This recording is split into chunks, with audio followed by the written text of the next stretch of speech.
Viidiyoon kun eenyu barsiisa laata? Eenyu akka barsiisu hin beeku. Eenyu akka barsiisuudhaaf na haasofsiise hin beeku. Eenyutu itti barata laata? Eenyutu irraa baratee jireenyi koo jireenya akkasiiti jedhee irraa baratee irraa hubatee ittiin jijjiirama laata? Maaliif akka inni na haasofsiisu hin beeku. Maaliif akka na haasa'u hin beeku. Haasa'eera garuu dhugaa maaliif akka na haasa'e hin beeku. Maaliif akka na haasofsiise hin beeku. Isuma dhugaa isiniin jedha. Eenyutu ittiin barata laata? Eenyu ittiin jijjiiruu barbaade laata Waaqayyo? Eenyu keessa galuu barbaade laata Waaqayyo? Jireenya eenyu ittiin barbaaduu barbaade laata Waaqayyo? Eenyu ittiin geeddaruu akka inni barbaade hin beeku. Kana naasaa jedhee bitaan hin dhufe. Viidiyoo kana hojjedha jedhee bitaan hin dhufe. Dhugaa Rabbii. Viidiyoon hojjedhee dhuguma isa dhugaa viidiyoon dura waraabuudhaaf ka'e carraa kan jedhu ture. Ani waraabuudhaaf ka'e carraa waa'ee iddilii, waa'ee carraa, waan nama qunnamu, waan carraan ofii waan akka ishiin nama gootu, maal akka ishiin nama gootu kana naasa'uu fi fanii itti goonee itti kolfinee itti taphannee irra dabarraa jedheen ture. Ani viidiyoo kana hojjechuudhaaf kaameraa shunkurtii kuchisaa sirriitti haasa'uudhaaf akkana bahe. Eenyutu itti barata hin beeku. Eenyu akka inni barsiisuu barbaade hin beeku. Viidiyoo kana amma dhumaatti dhaggeeffadhaa fixaa. Sin fayyada. Eenyu akka inni fayyaduu barbaade hin beeku. An beekusa qofadha. Eenyuuf akka inni ta'uu barbaade. Anumayyuu na geeddaruu barbaadeeti laata? Sisi geeddaruu barbaadeeti laata? Haadha koo, obboleetti koo, obboleessa koo ittiin si geeddaruu barbaadeeti laata? Hin beeku eenyu akka inni. Ashamaa akkam jirtu fayyaa keessanii nagaa keessanii nageenya faraadu Waaqayyo lafuma jirtan isiniif haa baay'atu. Har'a waa'ee carraa haasofna. Carraa yeroo tokko tokko baay'ee gaariidha. Yeroo tokko tokko gaariidha. Yeroo tokko tokko gadheedha. Carraan ofii jechuudha. Carraa wayii immoo iddiliisa jedha sun jechuudha. Waan baay'ee namaaf gooti carraa jechuudha.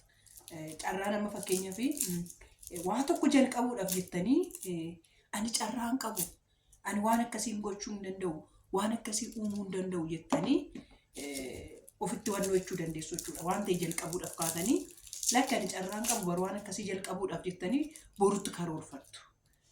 Yeroo Waaqayyoo itti ga'ee yeroo Waaqayyoo itti dhufutti garuu yeroo tokko tokko kennaa Waaqayyo nuuf kennu kennaa addaati jechuudha. Kennaa addaa Waaqayyo namaaf kennu keessaa kennaa addaa namaaf kenna Waaqayyo.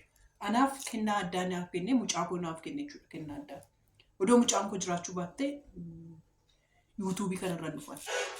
Yuutuubii kanarra dhufee maatii 17,000 miti. Maatii 18,000 miti. Maatii 8 iyyuu argadhu. Isuma dhugaa koo isiniin jedha. Maatonni 18,000 kuni maatota na jaalattanii na barbaaddanii maatii na godhattanidha. Akka carraa tokko tokko nama yartuudha nama yartuu namni amma jechuudha kana warri viidiyoo kana sabiskiraabii godhe mana kana sabiskiraabii godhe haadha eebbaan ma jaalatudha. Anuma haadha eebbaa jaalatuudha malee odoo haadha eebbaa jibbanii sabiskiraabii hin godhan. Carraan immoo maal namaaf kenniti? Akkas maatii akkas nama baay'ifte akkas namaa kennite jechuudha. Haati eebbaa artistii miti. Haati eebbaa barsiistuu miti. Haati eebbaa homaayyuu miti. Akkuma nama kamii namumadha. Haadhadha. Haadha takkadha. Akka haadha Oromoo takkadha. Haadha Oromoo keessaa goota Oromoo qabdu keessaa haadha tokko jechuudha. Hundumtuu bakka isaatti goota ofiin jedhamti. Goota Oromoo qabdu keessaa haadha Oromoo keessaa haadha tokkodha. Kanaaf jaalattanii barbaaddanii sabiskiraabii gootanii jechuudha. Kanaaf yaa ijoollee keenya biyya Arabaa jirtan, biyya keessa jirtan yuutuubii jalqaba. Yuutuubii irratti hojjetadha. Yaa jara keenya jechuudha.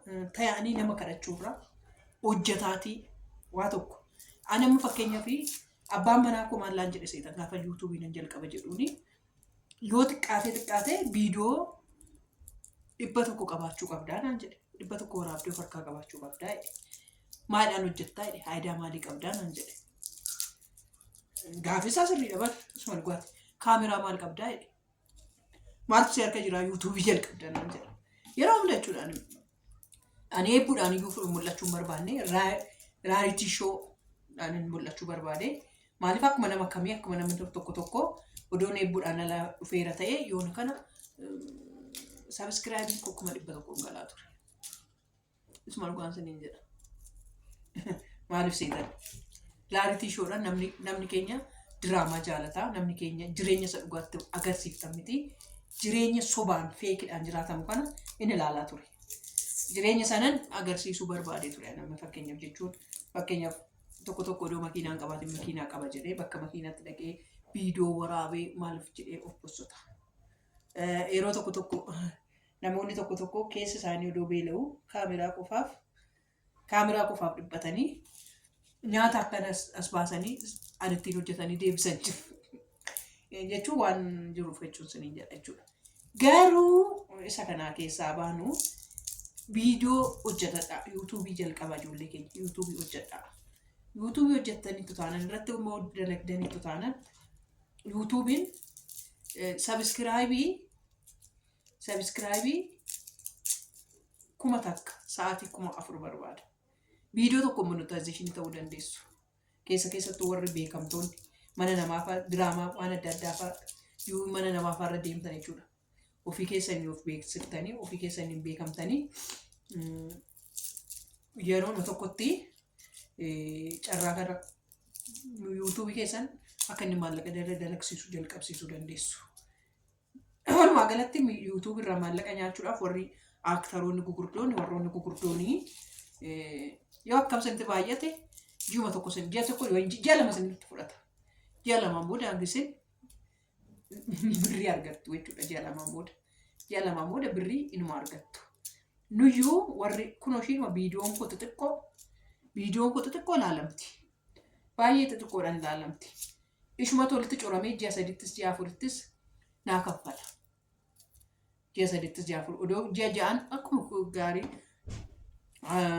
viidiyoo amma sirriitti nagaa ilaalamaa jiru kana ilaaltanii namni ilaalee namni baay'een naaf ilaalee namni baay'een naaf taphachiise ji'a 6 naa kaffaluu danda'a jechuudha. Akkuma nama kamii. Ani namni baay'een yuutuubii irraa gadi banaan argadhan jedhanii namni sin ilaalu naan jedhee jira. Waa'ee birrii maaliif haasoftaa callifteetoo viidiyoo makee hojjetteetoo zim jettee gara manaatti hin galtu warri naan jedhan jiru. Lakki yuutuubiin birrii hin kaffala ijoollee. Maaliif ofii kiyyaafis waan irraa fayyadame ana caala yoo argattan deebiftanii anayyuu na gargaaruu dandeessu. Isuma dhugaa koosiniin jedha. YouTube irraa fakkeenyaaf viidiyoo tokkotti iyyuu namni 100 gashuu jiraachuu danda'a. Viileena ta'u warri ilaalaman warroonni view baay'ee anaa ta'uu dideedhaaf nama biraatiif ta'uu didu. Ana biratti YouTube'n baay'ee lakkoofne isaan qabu jedhee nama biratti YouTube'n maallaqa hin qabu jedhu. YouTube'n baay'ee maallaqa qaba. Namatti hojjeteef, namatti beekeetti hojjeteef, namoota walitti diraamota adda addaa ittiin hojjeteef YouTube'n maallaqa ni qaba. Sirriitti qaba. Ana akka YouTube maallaqa qabu hin jiru.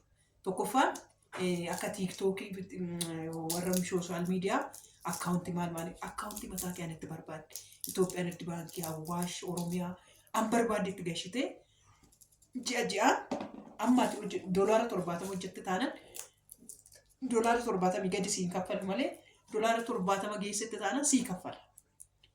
$70 yoo ji'a namaa kaffalee gara Itoophiyaatti gaafa dhufu gara 8,000, 6,000, 7,000 kana eenyutu ni kenna. Anaaf ammoo gaafa inni $70 gaheetoo YouTube'n naa kaffalu jedhaniisha nan gammada. Isuma dhugaa isiniin jedha. Odoon abdiin kutin YouTube afaan Oromoo irraa odoon maallaqa nyaati waggaa tokko hojjedheera beeyoon isiniin jedhee naman ta'u.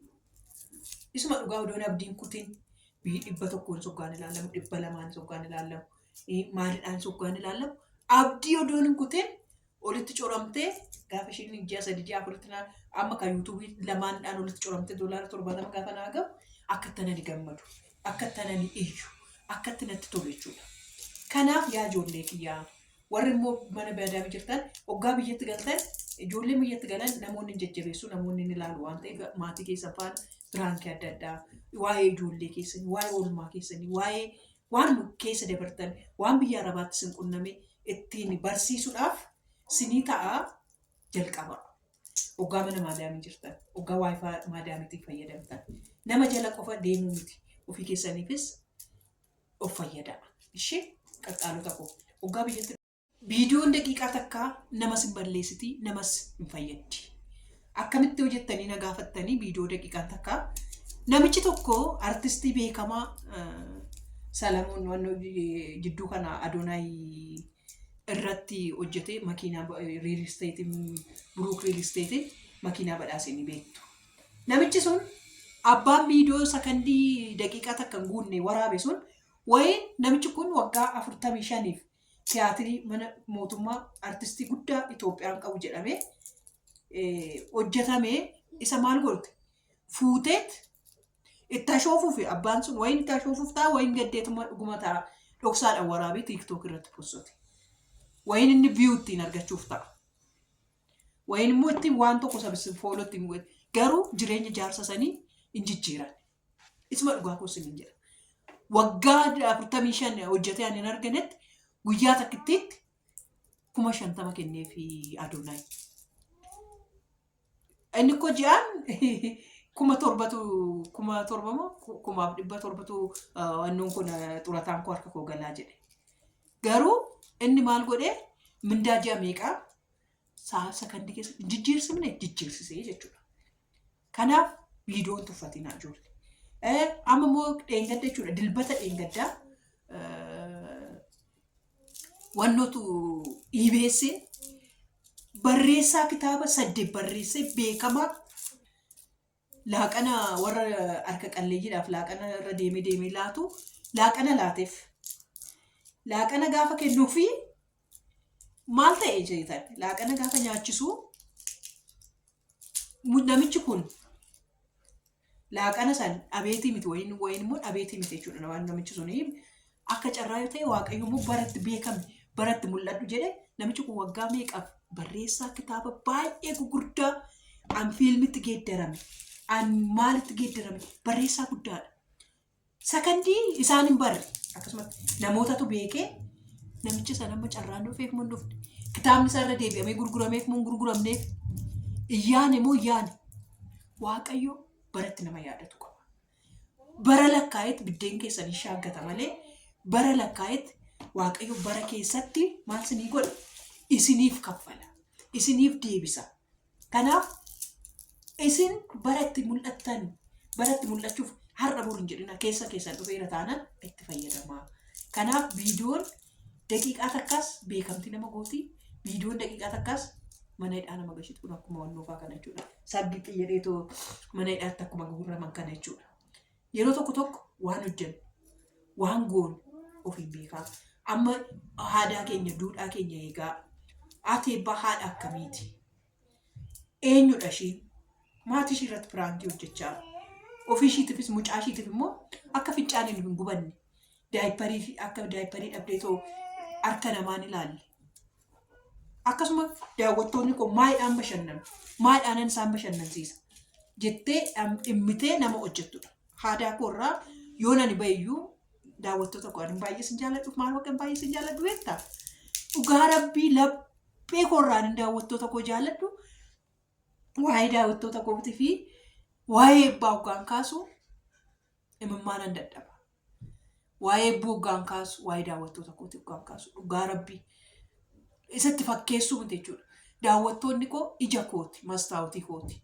Waan anani dogoggora daftaniit dogoggora koo haadha eebbaa kun sirraan bareedu. Haadha eebbaa kun koo kanaa miti jettu keessattuu ayyaanni ayyuu dhugaa rabbii mucaa bakka keessatti xiinxaltee ilaaltee koomantii namaaf kennitu. Dafanii bakka haadha eebbaa kun koo sirraan deemu maaf akkas goota warroota jettan. Kanaaf isin daawwitii koo mastaawutii koo yoo nan dogoggoratti illee deemu haadha eebbaa noo dhaabe kun sirraan deemu warroota naan jettan waan ta'eef Waaqayyo koo sinaa eebbisu. Daawwattoota akkasiyyuu qabaachuun daawwattoota akkasii faanayyuu jiraachuun carra qabeettidha.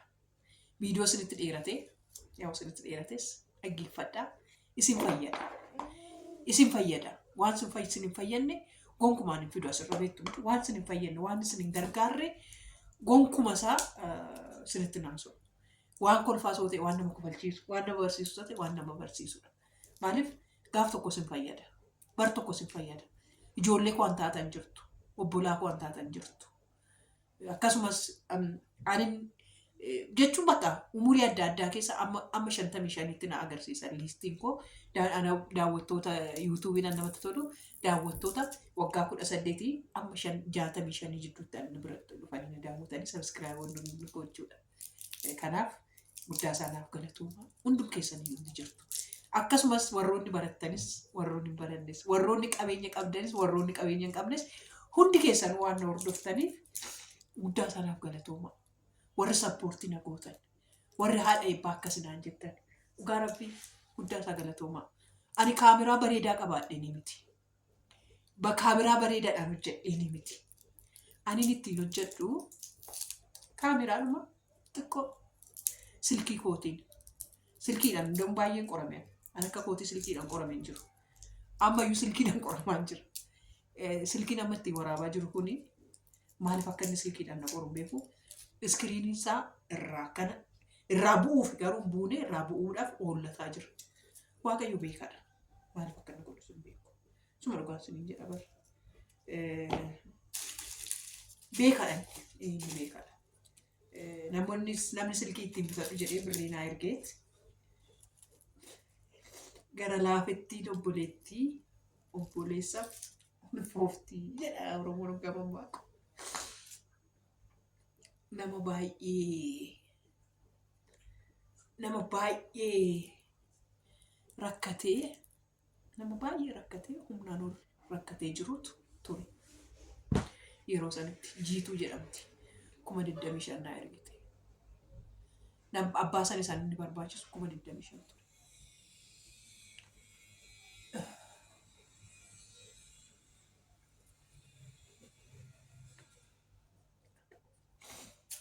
ture. Maaliif akka naasa'u hin beeku. Dhugaa sin gorsuufan dhufe maaliif akka naasa'u hin beeku. Achumaanan silkiin ishiin harka jirtu kun hin hojjetti. Kanaaf silkiidhuma kanaaf abbichis waan san keessaa bahuu ni danda'e. Gaafa argatte naaf kennitaa hin kenneef. Yoom akka hin argate naa deebisu hin beeku. Ani immoo gaafachuu barbaadu. Dhugaa hamma yeroo kanatti garuu baay'ee na barbaachisa.